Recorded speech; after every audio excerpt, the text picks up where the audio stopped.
I spent a lot of the first couple of years of being a freelancer paralyzed because writing was the only thing I thought I knew how to do and the only thing I thought I could get immediate income from. It was where I spent all of my focus, and I played really small. I played really, really, really small. Welcome to the Active Ingredient Podcast, your destination for all things personal and professional aligned growth. I'm your host, Sophie Wheel, and I am a deeply curious human and an intentional brand builder who believes that if you are brave enough to go in and do the inner work, then you are more than capable of building the most beautiful, fulfilling, rooted, and abundant life, both personally and professionally. I myself am on the journey of co-creating a life and a business that feels extremely aligned to me, and I'm chronicling my journey here while also sharing any and all insights, tools, and stories of inspiring and alive humans that can help us along the way. I'll leave you with my favorite quote by Howard Thurman. Don't ask yourself what the world needs. Ask yourself what makes you come alive, and go do that. Because what the world needs is people who have come alive. Welcome to Active Ingredient. I am so glad you're here. I actually want to kick off the episode asking what you were like as a kid. We're both from Miami. Latin. It's the cornerstone question of Active Ingredient. I normally ask it at the end, but I actually want to start with it. I love that. What were you like as little Gabs, other than Sammy's reading partner? Oh, guys. Routine. The lore goes so deep with the Miami people. What was I like as a kid? Okay, what is that little cartoon character that runs around in circles? Tasmanian Devil? Yes, my mom's friend would call me that. So that is like my reference point of what I was like. I think I was just, from what I've heard and pictures that I have seen, I think I was just like a really, like most little kids, a very like uninhibited, we're going to laugh, we're going to yell, we're going to put on a show. Like I always would put on a show. Performer. Always like, watch me, let's all get in a group and we're going to do a dance and make everybody sit and watch. Always dressing up. Like, I think I just didn't care like most kids. And then I don't know, what age do people normally answer at? Because I'm thinking when I was like little uninhibited version. I feel like the whole point of the question is that, like, and you know this, obviously you've done a tremendous amount of work, but that there's a point where you forget it. You forget those. So anything from before forgetting is what I want to know of what your essence is. I recently asked my mom this question probably like a year ago because I was like, I don't think I've ever asked my mom like what we like when we were little. Like, that's my hope that everyone listening asks their family and like tries to remember. Yeah. So what'd she say? That she told me the story of how her friend would call me the Tasmanian Devil, that I would like run into a room and it was just like a little tornado, but like hopefully entertaining. Just like energy, ball of energy, just like talking. Apparently had a really thick Cuban accent, which like j'adore. I need videos. No, my boyfriend has heard videos of me when I was little, and he was like, "You sound like a chain smoker who's 75 years old." Like, I don't know what octave. Wait, I have my a question. Voice dropped At to. what point when you moved to LA did you notice that you had an accent? Because I feel like when I left I had no idea I had an accent until I came to New York. I noticed it when I went to college. Granted, you noticed it, or someone else noticed it in you and called it out? Somebody else noticed it in me. I don't remember the exact moment though, but I remember it was a conversation with the Miami kids at GW.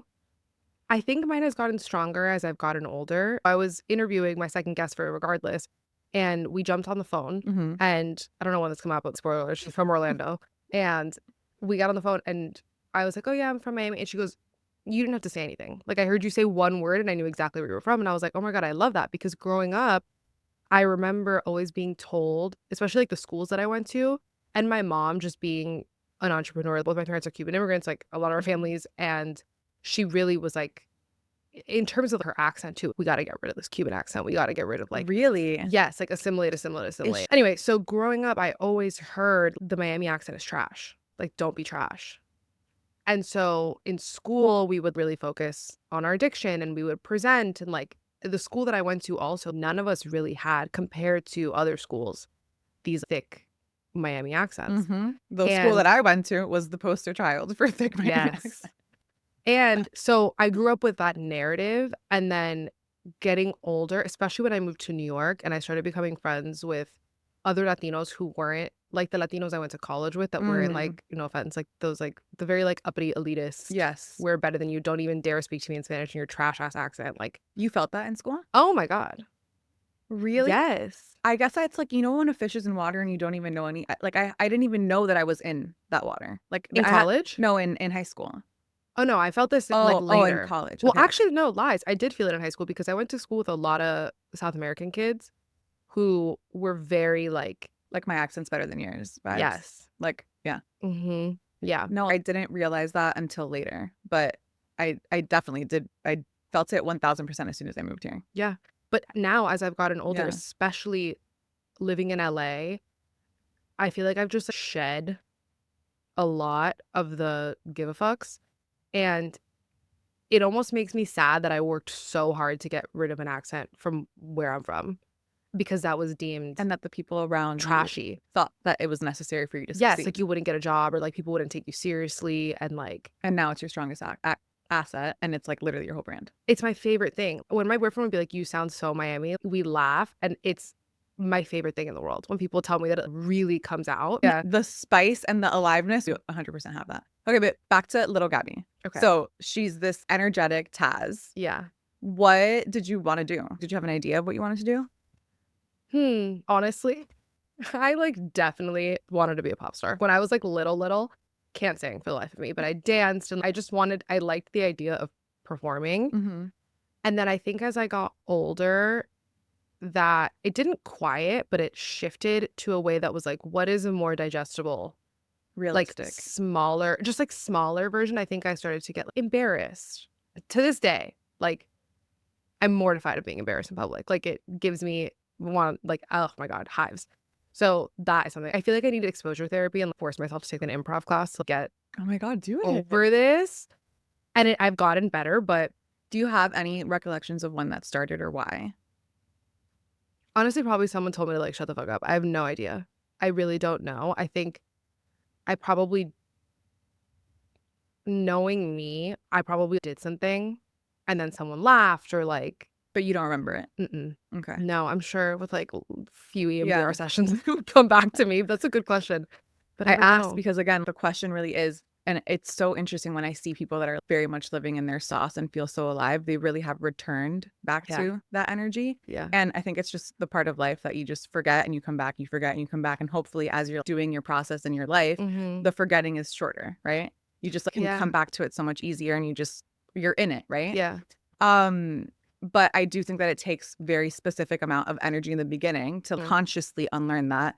You are a person who I know has done a lot of that work. You had a podcast all about mental health. Mm-hmm. I'm curious what started your mental health journey. Was there like a point that kind of like put you on the path?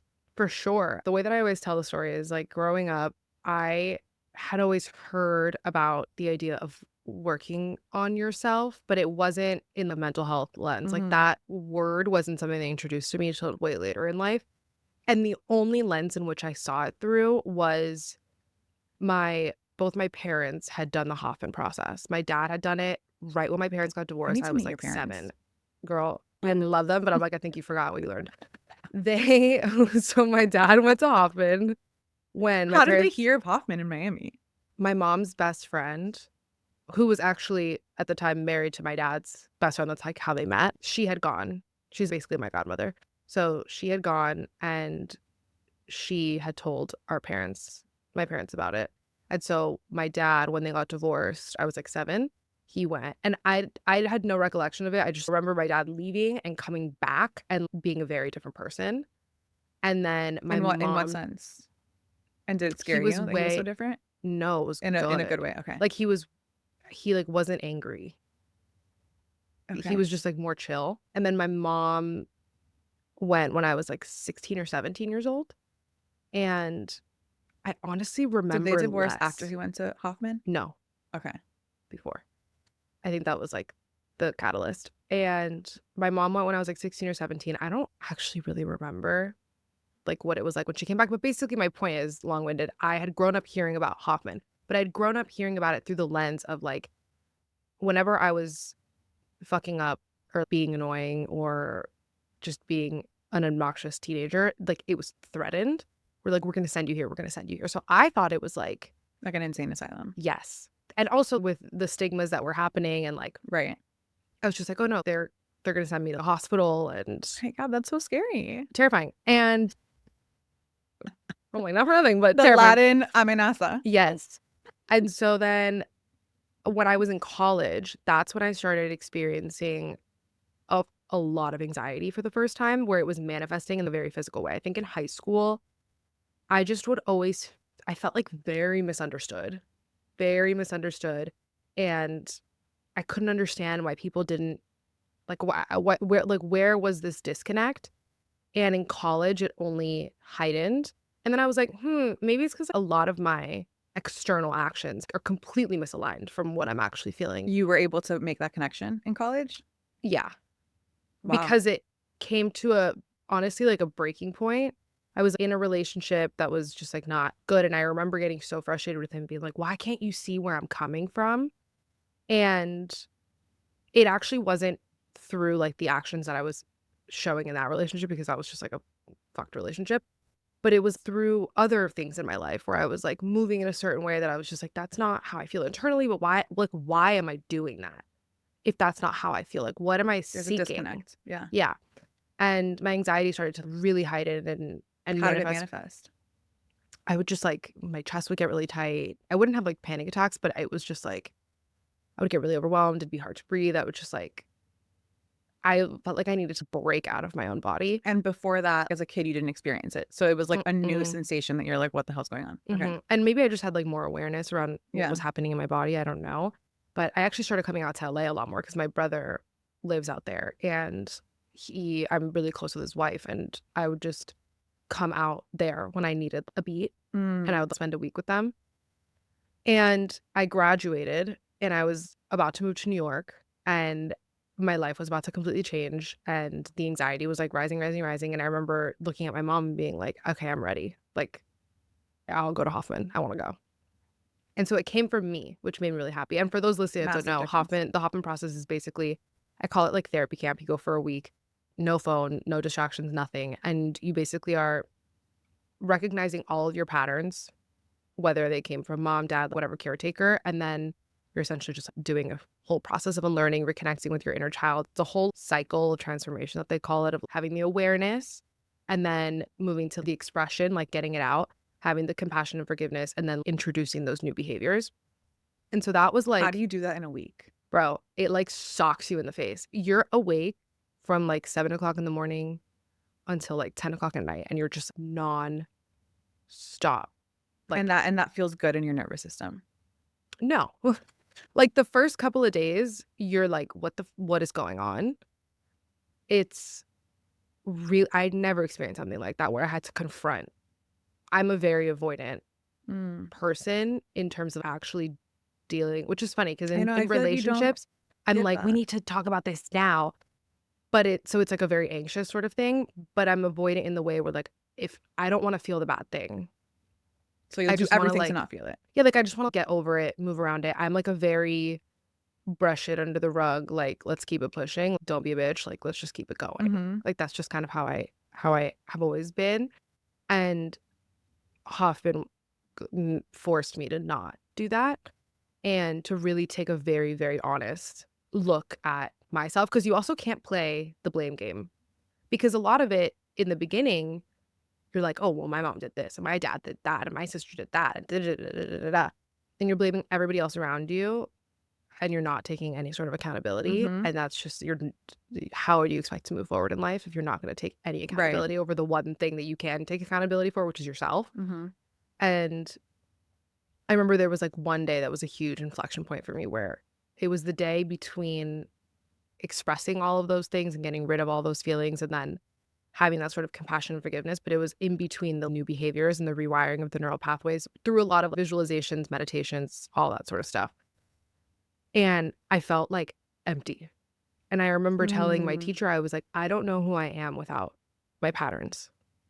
Like, I don't know who I am without all of the bad stuff. Like, that's what protects me. I remember writing something down, and I still have my journal from there. I wrote something along the lines of like, if you can't see me, if you don't know me, you can't hurt me. And that's really how I would move, where it was like this giant shield. So if I would fuck up, or I would, get hurt, I was like, it wasn't even me. Like, it's fine. Yeah. It's fine. So do you feel like there's a fear of being seen, even though Yeah. your core essence is so deeply wanting to? It's Yeah. like, it's so weird. It's like it both exists in the exact same place and you're constantly Mhm. pulling between the two. Do you still Mhm. feel that? Way less. Way, way less. Now I actually think being seen and being you and being yourself rather is everyone's superpower. Mm-hmm. So I really do like innately deeply believe that now. I think that there are lines like I don't think everybody deserves access to me. So that's the flip side is now I know my Your worth. essence and I know my worth and I know my power. So I'm like, it's okay if you know this version of Gabby because that's what you deserve access to. And it's a lot, I guess, easier for me to separate. Mm. And I think also just being in the relationship that I'm in and finally feeling really seen and loved fully, which by the way, I always hesitate to say that because I'm like, oh, you don't need somebody else to validate you. I think what I mean by that is it's not that I needed his validation. I forced myself when I met him because I was like, this is different. This is going to be different. I forced myself to cut the bullshit and just exist and let him see me. And if it worked, it worked. And if it didn't, it didn't. Damn. And it did. And Damn. so, but that was terrifying. Do you remember examples where you were like, in the past, I would have shown up this way to protect myself and to not be fully seen, and I actually just, in this case, showed this way? Because I feel like it sounds so big Mm-hmm. to go from shielding yourself or covering certain Mm-hmm. parts to then fully allowing yourself to be seen. What are maybe a few little things, examples of ways to like, in this small way, I can allow myself to be seen? What's funny is that the example that comes to my brain is so not little. Actually admitting what I wanted to do with my life was the first time I think I really broke through that Mm. because It makes me like want to cry. I was living here. Thanks. I was living here in New York and I was working at Architectural Digest. And you asked me earlier what I wanted to do. Once I had an understanding of what you get paid for and what is a feasible job, and I was such a dramatic little kid that I loved writing and telling stories and things like that. I was like, oh, I'm gonna work in a magazine. I'm gonna be the Latina Anna Wintour. The minute I saw Devil Wears Prada, I was like, everyone's cooked. Miranda Priestley, right here. That's what I'm gonna do. And so when I got that job at AD and I got my foot into Condé Nast, I was like, I'm gonna be here until I die. Like this is it. And I pretty quickly realized like, no, it's not what I want forever because I knew internally, I knew I wanted something more. I finally admitted I wanted to be on camera. I wanted to interview people in this way too, and not just write. How does that admitting process go? My 'Cause boss said it to me. do you find that within yourself though, that it's like you admit it and then you walk it back, admit it, walk it back, or it's just like you admit it fully and then you just step into it and own it? I wouldn't say that I immediately step into it and own it, but I am somebody that once I see something, I cannot unsee it. I'm like that in relationships with people. Like once I see something, there's no going back. Like I have that in my brain. Mm-hmm. And at some point, I'm gonna have to get over the fear and do the thing. Yeah. I think fear, it stopped me for a really, really, really long time. So even then in that moment, I knew I wanted to do that, but I was still, granted, I was also a child. Like it's fine. I know, but even for the younger people listening, I feel like you get stuck in that, okay, well, I'm this and people see me as this one thing. And who the hell am I to just try to do That's what something was else? hard about it. Yes, I felt so conceited. Yes. I felt so conceited. I was like, everybody that I was on private on Instagram at the time. And not only was I like, oh my God, my friends are going to make fun of me and people I grew up with are going to make fun of me, but I'm the editor and chief's assistant. Like I represent her. I represent this company. I have to keep a certain image. And even though she was the one being like, you need to be on camera, she would give me opportunities to be on camera and do that sort of stuff. I just was mortified and I had a lot of resistance against it. Also, even when I was trying to figure out what I wanted to write about, I was like embarrassed that my first inclination was style and like pretty things because I was like, how is that helping anybody? I thought it was so vapid. I thought it was so just meaningless. My sister's saving the world at the same time. And so I was, like, what am I doing really? And it was through that sort of exploration and like during the pandemic, I think like a lot of people things were put into perspective, but that's when it really clicked for me, like what it was that I wanted to be writing about. And I had been doing it all along. I just could not identify it. And it was people. It was people. Mm-hmm. Like that was it. Even when I was writing about a celebrity's house and I was interviewing them for AD, I was so curious about learning about them and what made them choose that, and what about their life made them move in this way. Like, that's what fascinated me, was the through line of all of us just being humans. And at the end of the day, nobody's on a pedestal, and we all shit the same. We all eat the same. You know, like, we're all just Totally. people. Totally. And feeling that connection with them, I think because I felt so misunderstood growing up and disconnected sometimes, that being able to connect with people in a way where I was like, I see you. Like, let's just What is your talk, was human design? everything. I'm a generator. Really? Yeah. Oh my God, you're giving me hella projector energy. Okay. Like deep seer. Yeah. But okay, But no, generator. Get shit done. I'm a rat race kind of girl. Put me on the hamster wheel and, like, I Yeah. will go. Yeah. No, I'm So for is sure it like that. is it something that you still are working through? Because I feel like all these things, they're just getting you closer and closer. Do you still find that, like, as you're hitting new levels, because you're currently in a huge up level, do you find that that old fear, that old voice that's like, who am I to be, whatever, whatever, Girl. do you feel like it comes louder and then smarter? Like, has it improved at talking shit? No, like, I sometimes feel, for me at least, like, the voice can meet me at my emotional intelligence. It gets smarter. So it takes so much more, like, intentionality for me to quiet her, sit with her, whatever, that mean voice. But she gets smarter as I keep going up. Does that not happen to you?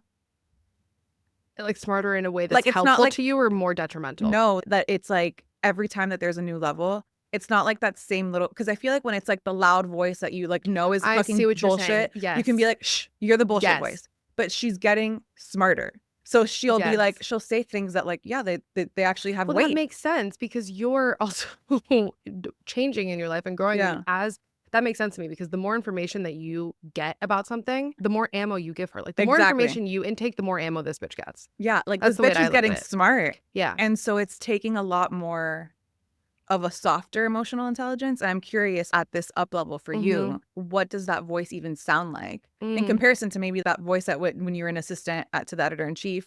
What did that voice sound like versus this one? I hear what you're saying. Totally. I know. I'm like, I don't know if I'm like, no. I hear what you're translating. saying. Okay. It's yes, I still have that a lot.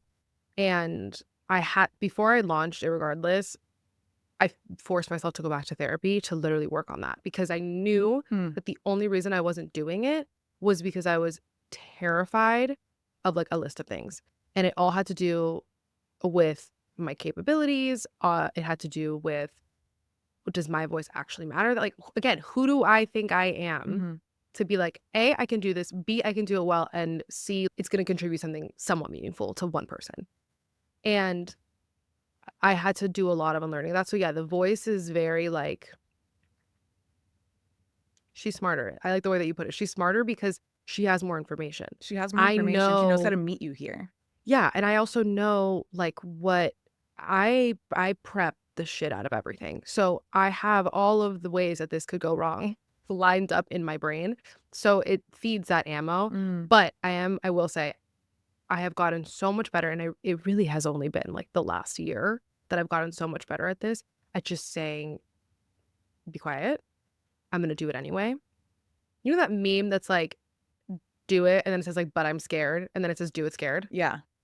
That, or I'm paraphrasing, whatever. Yeah. That's how I think about it, where I spent a lot of the first couple of years of being a freelancer paralyzed, because although I had admitted I want to quit my job and I want to start doing this and start pivoting a little bit, but like continue writing, because writing was the only thing I thought I knew how to do and the only thing I thought I could, get immediate income from, it was where I spent all of my focus. And I played really small. Like, I played really, really, really small with stuff. Did you end up resenting writing? Yeah. Yeah. Do you resent it now? Less. But I still have resistance around it, because I don't know. I'm starting to get back to seeing it too, the thing that I love, which makes me really happy. And my Substack has really helped with that, because I think now I'm not as reliant on it as my sole income. So I've started to be able to be like, oh, this is fun again. And it's not that deep. And also, when you're so seen for that one thing, it could feel paralyzing too, that it's, to your point, it's the way that you're making money. So Mhm. like anything else that is your creative expression, that is the way that you want to be seen or the way that you want to create or whatever, that to me feels like it's maybe resistance to that stopping you from doing the actual thing that you want to do. Well, also for some reason, it just always seemed like a way more practical Practical. job. Like, Yeah. it's just I think the it's a thing that practicality. people do that people understand and digest. So, now doing what I do and being a lot more on camera and trying to tread this new path, a lot of it seems just so, like, how do I explain this to other people that don't work in this?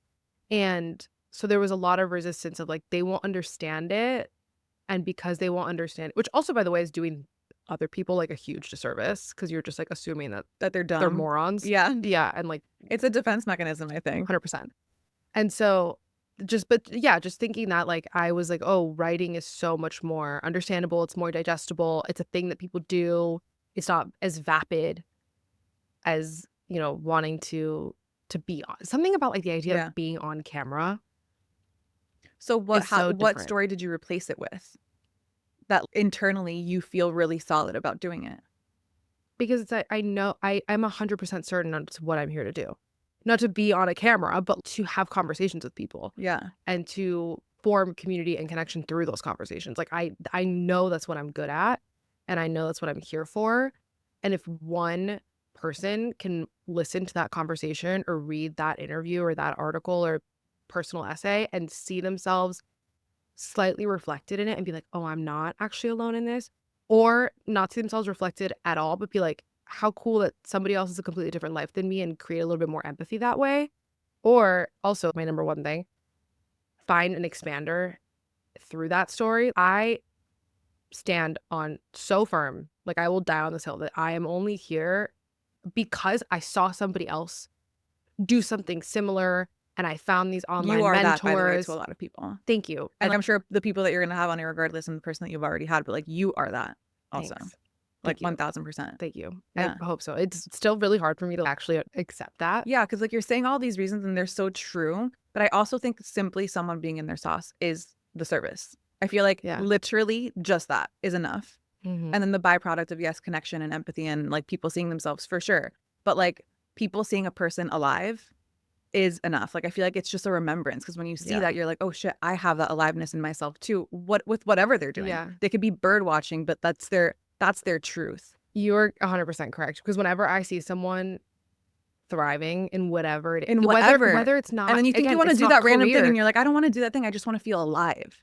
Yes, and that thank you. I love that you said that because I felt so, I mean, extreme, but, like, so dead inside over the last couple of years, like, nothing. I'm a Really? generator.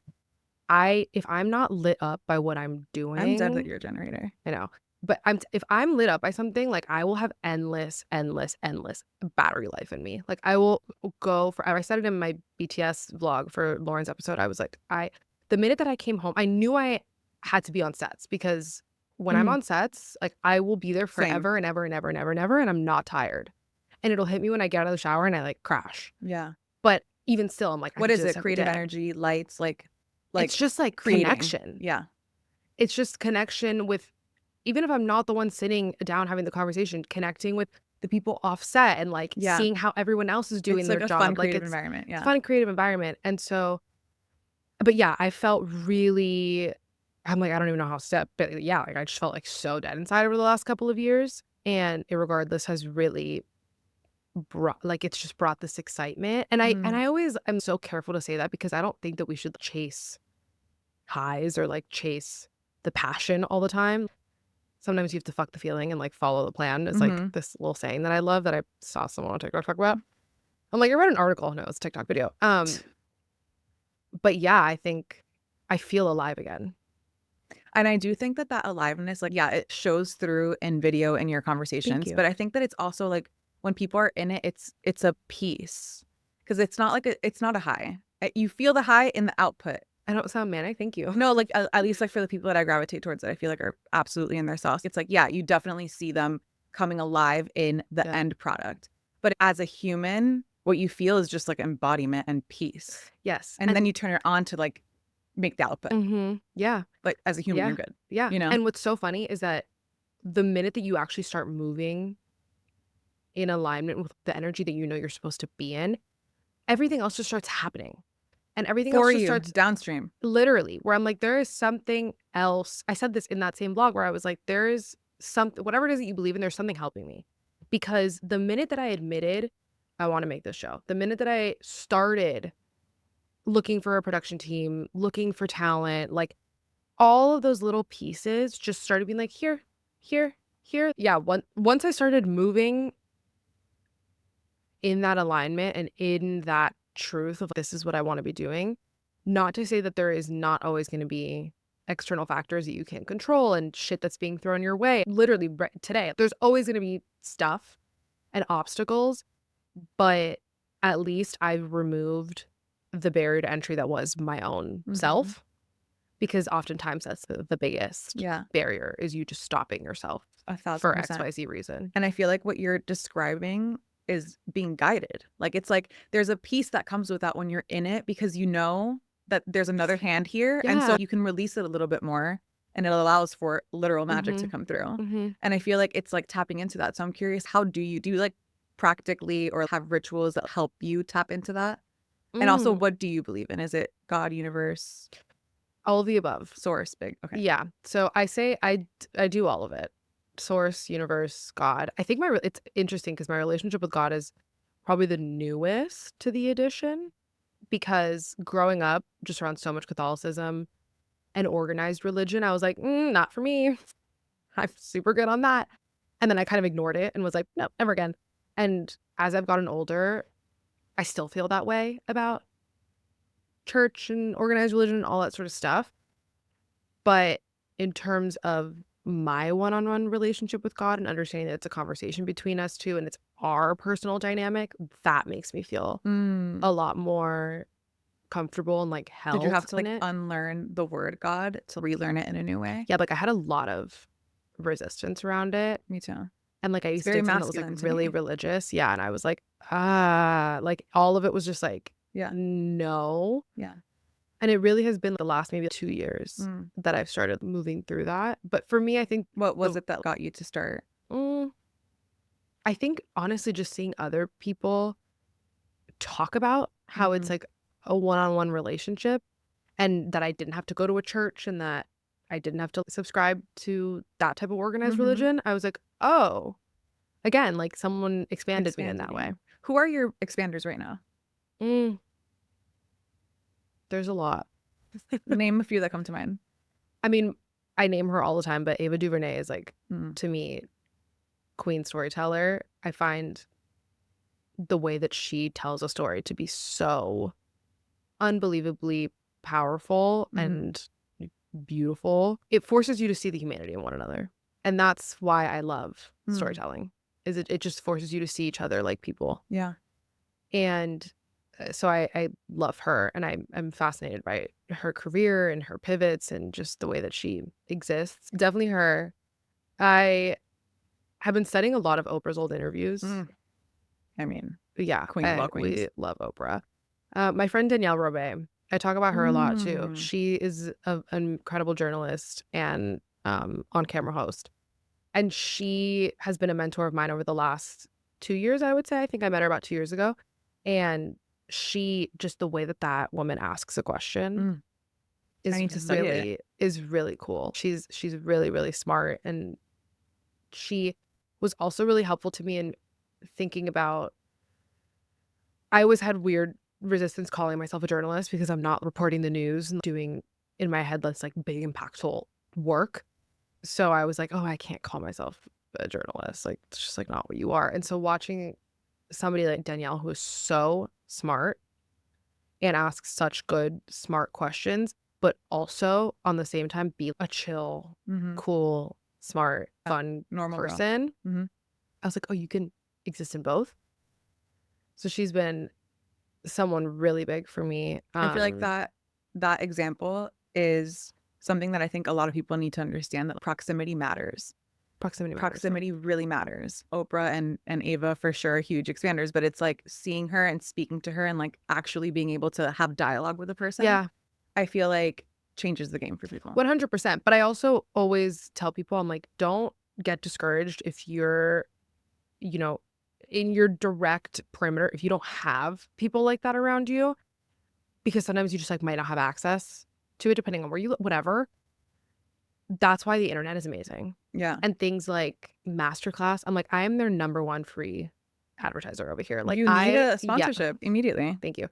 I yell about them all the time because I think it's a genius platform. And I've taken so many cool masterclasses, and like I've taken Ava's masterclass. Elaine Welteroth has an incredible masterclass.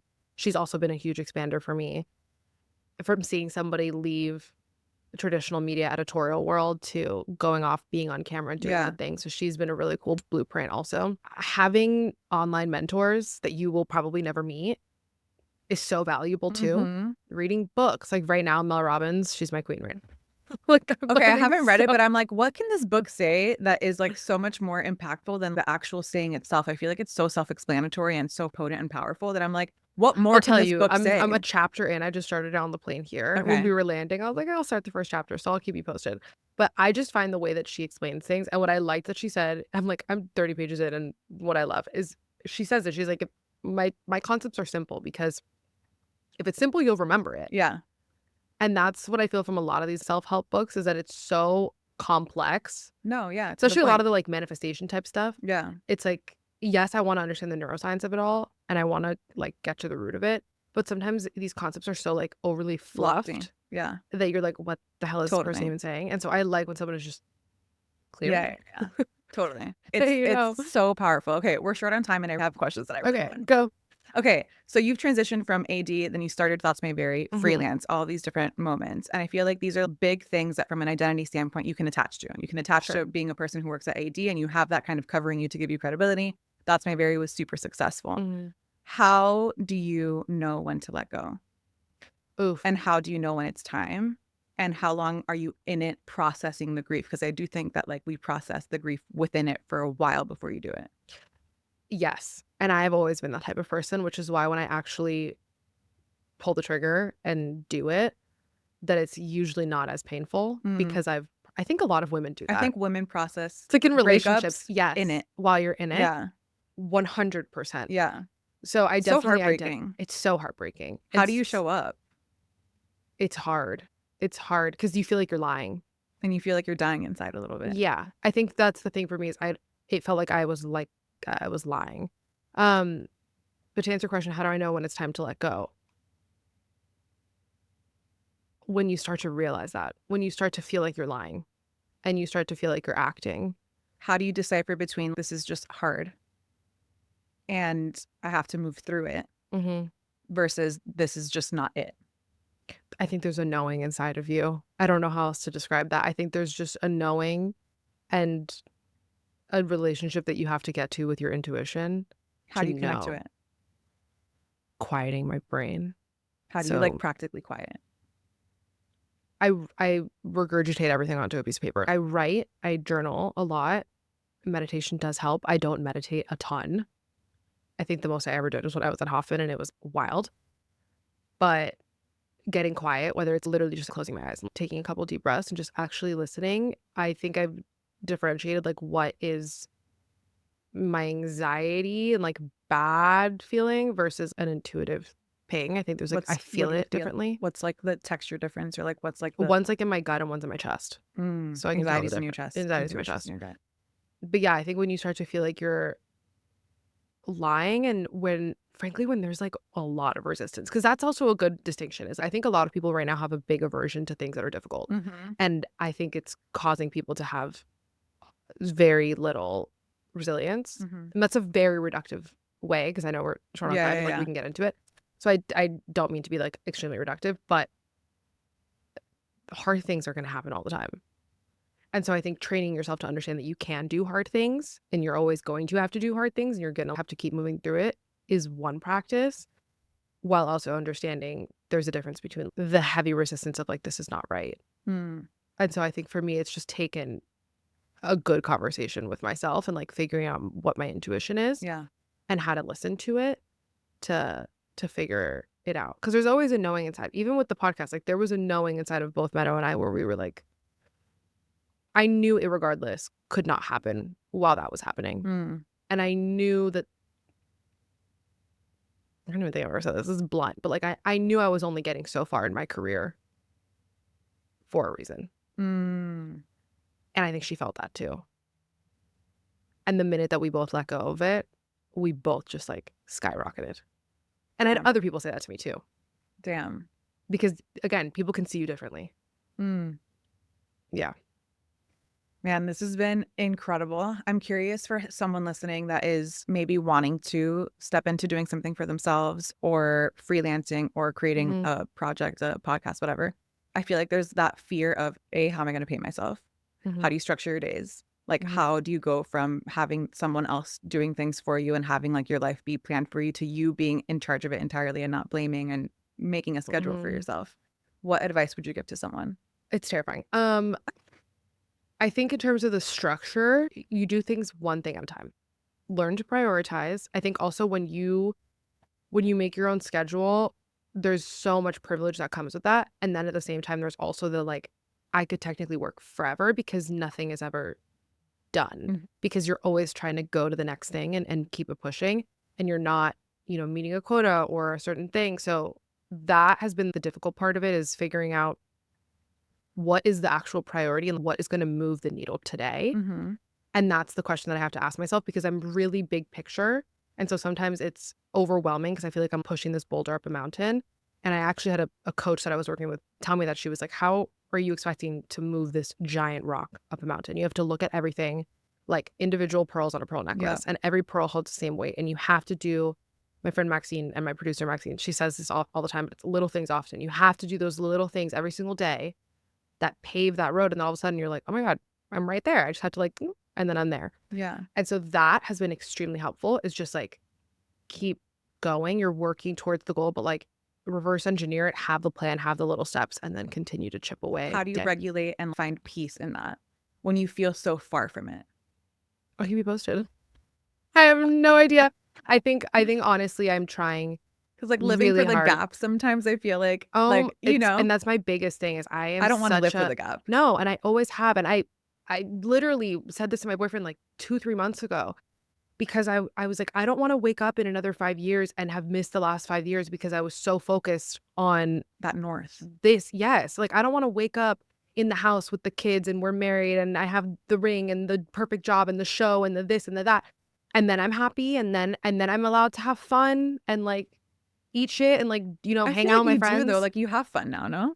Yes, but that's conscious choice. That's like on purpose, which sounds so fucking boring. It's a choice, because a lot of times I'm like, you don't deserve to leave the house because you haven't done, you haven't completed X, you haven't accomplished X, you're not where you want to be yet.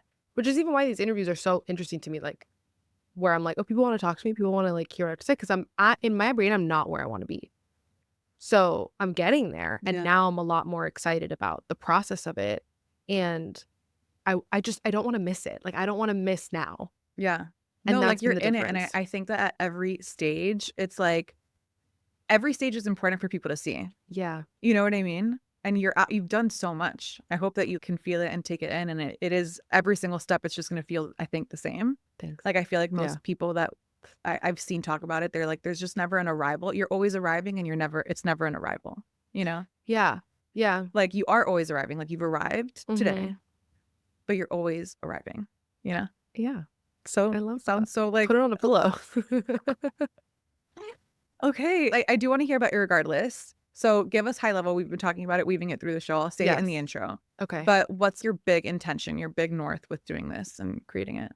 I mean, it's what I've been yapping about this whole conversation. I think my big intention with it is really just being able to create that community and connection through fun, meaningful conversations. And if I get to sit down with somebody who is so interesting and we've heard so much about, but we don't really get to see them as a person, and help them feel like a human being for 5 seconds, and then help their audience or just new people discovering them see them like a person and see themselves reflected in one another's stories. That's always my goal. And to also be able to listen to a conversation and be like, oh my God, if they can do it, I can do it. That's top for me. I love it. And I think a lot of us see it on YouTube. Yeah, you can find it on YouTube. And for also a lot of us that grew up feeling like like not hear from there. A lot of my audience. Yeah. So I think that was also my intention with it, is like to be able to have a space reflected in all how Latinidad is really just not a monolith. and our stories do look so different. And I really want to celebrate the beauty and breadth of it and the success that's in that Latinidad too. I think that's really fun and exciting. But you can find the full episodes on YouTube, on my YouTube channel. It's always linked in my bio everywhere. And then you can, if you want individual clips, at Irregardless Media all across social media. And then I'm at It's Gaby so good. Ulloa You guys, you have to listen and watch, actually. Thank you. The Lauren Jareggi, is that how you say her last name? Jareggi, yeah. Jareggi. Jareggi, if you want to be cute. Jareggi. Yes. That interview was a masterclass in all Thank things. you. Yeah. No, Thank it was you. incredible. I really I appreciate that. loved this conversation. I can't close It's it. okay. Well, because it's 8 a.m. I loved this conversation. Thank you so much for being here. One more question. For anyone listening, you know that this audience is seekers. What resource would you send them to? If they're like, I really want to step into this and really unlearn all of this bullshit that I'm telling myself and actually do the thing, what resource would you point them to? Or it can be an account, a person. Oh, okay.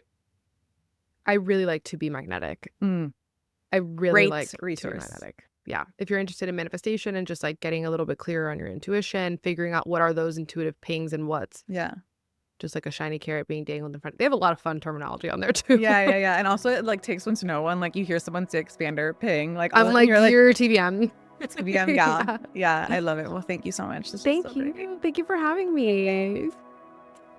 Good job, team.